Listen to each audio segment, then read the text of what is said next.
this is Maya Andreasen.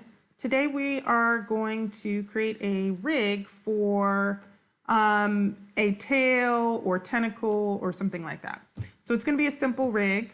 So here's my object right here. Sorry about that. Here's my object. So when you are actually modeling something like tentacles or a tail, the best thing that you can actually do is create it straight like this. And it looks really weird and it doesn't look like how you initially maybe drew it.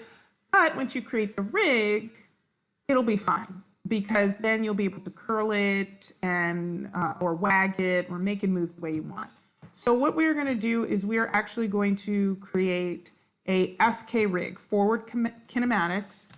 And I'm going to make a layer for my model. So I'm going to create layer from selected, double click, and call this model layer. I have already created my group nodes here. So let me just show you what they are. Within them, I have a group of my model and the tentacle within it. We'll pretend like there's an entire model there. And then I have a global Move-O1 group, and inside of it, joints and control curves.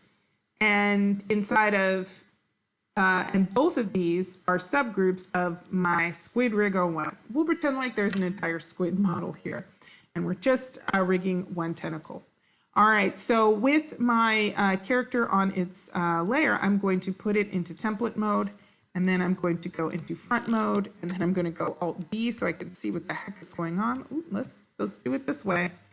And we're going to start by going to rigging and skeleton, create joints. So I'm actually going to create my joints by pressing X initially at the grid. And I'm just going to keep pressing X, or rather I'm going to press Shift. So Shift is going to allow me to make my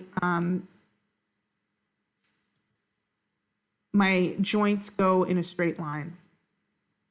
And I'm trying to make them at every single subdivision. So I'm just going through. And I can move my joints up when I'm done.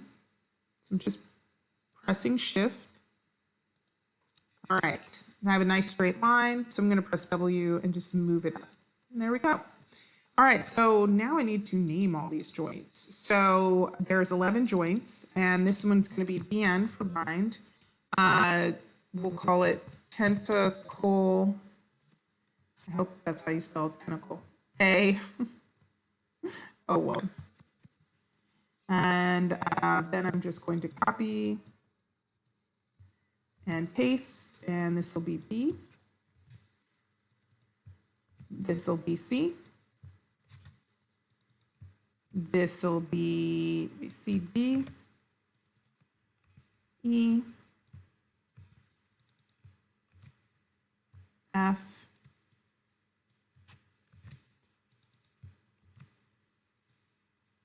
G, H, I, J, and K. Now K is going to be a little different. K is going to be BE because it's an end joint. All right.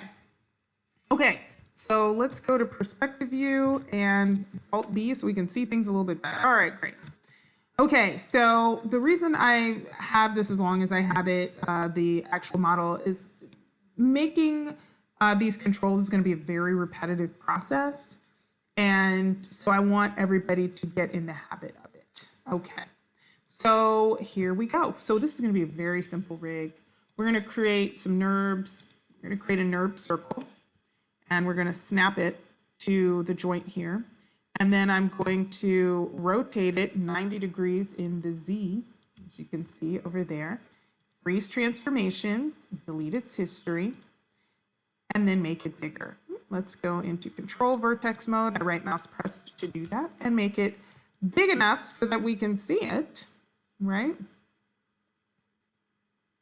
Now, the other thing you might want to do is you might actually want to put this above your character. right?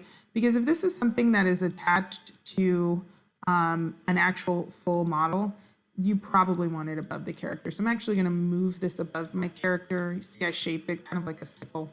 And there we go. All right. So then I'm going to duplicate it and press V and freeze transformations. I am going to make this slightly smaller. And I really mean slight. Control D, press W and then V to snap. Go into component mode, make it a smidgen smaller, and delete history, freeze transformations. Control D, press V, snap. Okay. Make it a smidgen smaller. Now you don't have to make any of these smaller. You keep them all the same size if you want. And we're just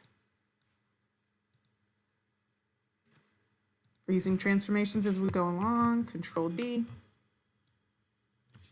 There's another one.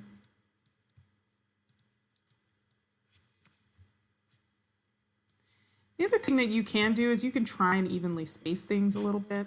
Control D again. I'm going to keep that the same size. Freeze transformations, Control D. Make this a little smaller.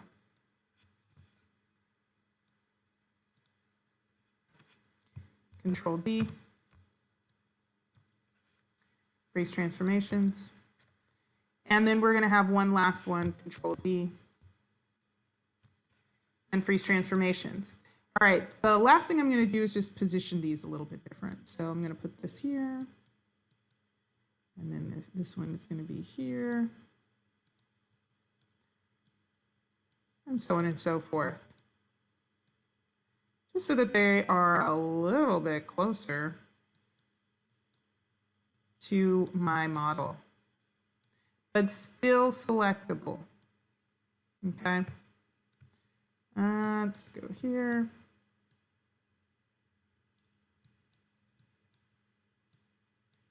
Also going to move this one back a bit. Just kind of try and evenly space things just a bit.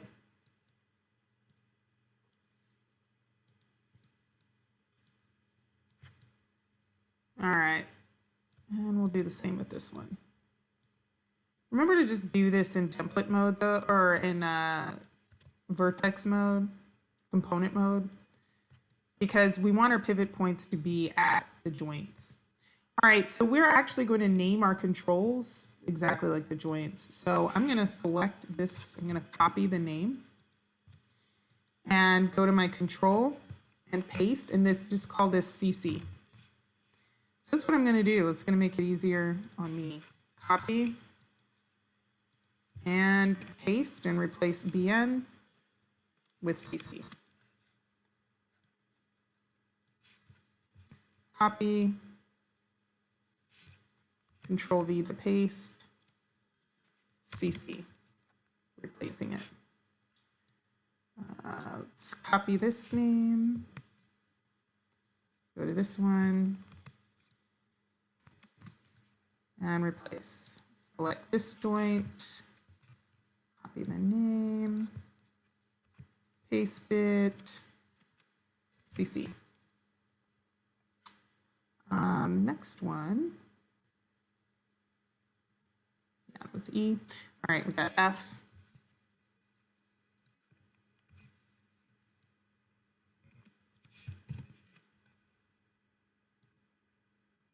G.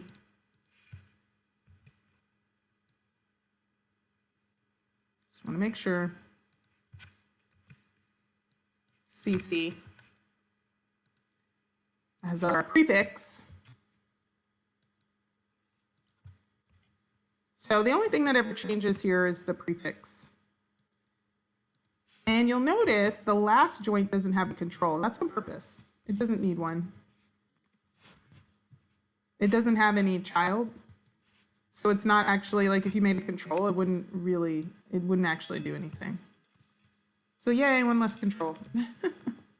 All right, so we have all of these done. Let's save. So now what we need to do is we need to make it so that these are constrained. So if all we want is this to rotate, we're going to constrain orient, and we're going to make sure maintain offset is on. So I'm just selecting the control and then the corresponding joint,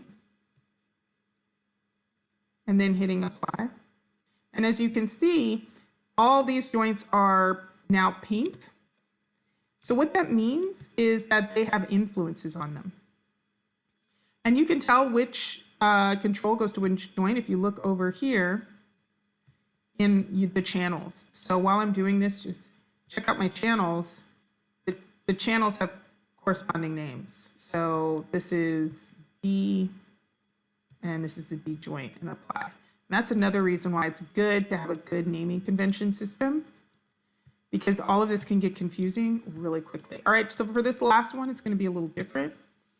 I am going to, just because I want to move this whole thing around, I probably wouldn't do this if it was attached to an actual body. I am going to parent constrain this. So I'm going to go to parent constrain and add. And the reason why is I want this whole thing to be able to move around. All right, but we've got a problem. So if I try to rotate this, it rotates weird. And the reason why is we need to parent these controls to one another. So I'm going to start with the last control, because that is going to be the child of everything. Then shift select the control right in front of it, hit P to parent. Then I'm going to select the I control, shift select the H control, P to parent. Select the H control, shift select the G control, P to parent. Select the G control, shift select the F control, P to parent. Select the F control, shift select the E control, P to parent. Select the E control, shift select the D control, P to parent. Select the D control, shift select the C control, P to parent. Select the C control, shift select the B control, P to parent. Select the B control, shift select the A control, P to parent. Now check this out. This moves everything, which is great. And if I select all of these, they curve, which is great. All right. Last thing we need to do is we need to make it so that the joints are actually doing something to the model. So we are going to select all of our bind joints and not our BE joint. And then we are going to shift select our model. And then we are going to go to skin, bind, skin, smooth bind. I'm going to bind to selected joints and make my max influences a little smaller, make them 3, and then hit bind skin. So let's take a look at how this works. Also, let's clean this up. So my joints are going to go into my joints group, and my control objects are going to go into my control curves group. So let's see if this moves. Oh, look, it does. And if I drag select all of those, oopsie, check it out. Oh boy, I've got a tentacle. I bet it goes this way and that way. Yay! All right, so the last thing that I need to do is I need to clean up all of these controls. So all the controls except my A control, I'm going to lock and hide, translate, scale, and visibility. And then for my A control, I'm going to lock and hide, scale, and visibility. And the reason why I'm doing that for this one is because, remember, I put a parent constraint on this. So that means this can move. So I could start this here. And let's put it on auto key, or try to. Oh no. I can't reach auto key. There we go. All right, we put it on auto key, so now we can go to 120 and we can animate it over here. So now if we look at this, it's moving, and we can do the following. So we can also rotate it. And then let's go to 60 and rotate it in the opposite direction. And then we're going to get to, so see, to 90. Or maybe we'll just put this back over here. Let's just do that. All right, let's see how it goes. All right, that's really fast. So if I right mouse press, go to playback speed real time, start at the beginning. Let's hide our joints. And let's take a look at this.